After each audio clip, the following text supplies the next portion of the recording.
More than 2,500 members of the U.S. Coast Guard are on record refusing the COVID-19 vaccine. Many have been discharged, while others are still waiting on the official order.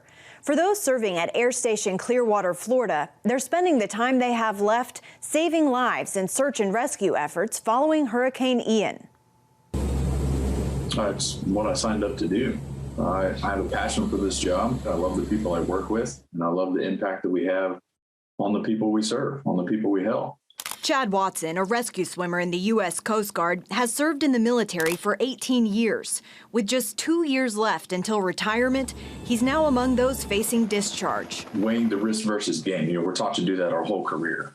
Where the risk of getting COVID for me is very minimal with the effects that it has and what it can do to me, versus the vaccine where it was an unknown. So going back to the risk, why would I take an unknown risk when I know that there's minimal risk on something else? GOP lawmakers are pushing to save the jobs of people like Watson. The nature of and the effectiveness of the vaccine has evolved. It started with absolutely it stops the spread. I think it's pretty clear now that it doesn't stop the spread. It's more of a decision on what type of symptoms you want to incur or risk in your personal capacity, making it much more of a personal health decision.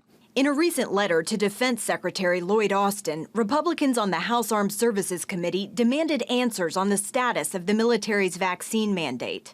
They point out that members of the armed forces are now one of only a few groups left in the executive branch still subject to termination for failure to take the vaccine. They also reference this statement from President Biden himself about the status of the pandemic. The pandemic is over. If you notice, no one's wearing masks. Everybody seems to be in pretty good shape. So far, no movement from the military. Watson says he hopes the DoD will reverse the decision, not only for his own career, but due to the strain more discharges would put on those still serving. In my job alone, we're understaffed by a lot.